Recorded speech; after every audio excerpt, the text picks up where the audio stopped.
درود و وقت بخیر دوستان عزیز، به سلسله معلومات های مفید و ارزشمند ما از چینل آریانا افغانستان تیوی خوش آمدید. نازی اقبال یک خواننده و هنرمند مشهور پاکستانی است که به ویژه در میان علاقمندان موسیقی پشتو شهرت دارد.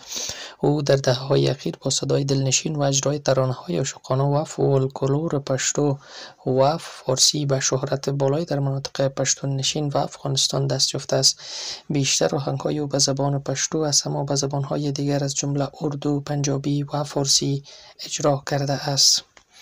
نازی اقبال در شهر سوات خیبر پختونخوا پاکستان به دنیا آمد و از نوجوانی وارد عرصه موسیقی شد.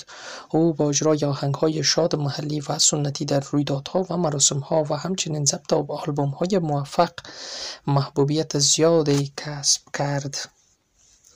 نازی اقبال و فیروز کندوزی همکاری رسمی در موسیقی داشتند و آهنگ‌های مشترک با هم منتشر کرده اند.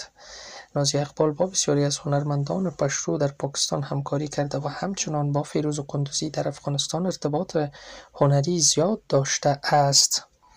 منابع معتبر وجود دارد که نازی اقبال به عنوان یکی از چهره‌های برجسته موسیقی پشتو در پاکستان شناخته می شود و بیشتر اجراهای او آهنگ‌های محلی بوده است و همچنان اجرای با فیروز کندوزی داشته است.